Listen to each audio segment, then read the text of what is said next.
I should have listened to Mrs. Gardner. If I had, I wouldn't be locked in my bathroom, trembling as her voice whispers my name from outside. When I first moved into the apartment, Mrs. Gardner lived across the hall. She was kind but always seemed off, constantly muttering about them watching her. I thought she was just an eccentric old lady. One night, around midnight, I heard loud banging from her apartment. I knocked, hoping to help.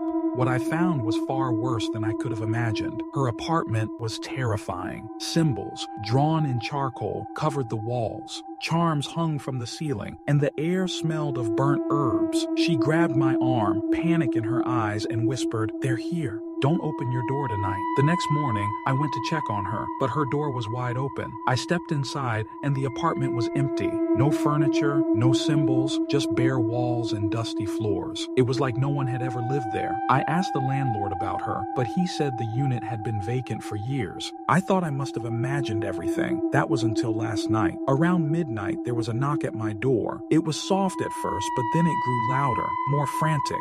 Then I heard her voice, desperate. "Let me in. It's Mrs. Gardner. Please, they're coming." I couldn't help myself. I looked through the peephole. It was her, but her face was distorted. Hollow eyes stared at me, and her mouth twisted unnaturally. I backed away, heart racing. Now, I'm locked in the bathroom. The pounding on my door hasn't stopped. The whispers are growing louder, more desperate. If you ever hear a knock late at night, don't open the door. Please, I beg you, share this story. It may be your last warning.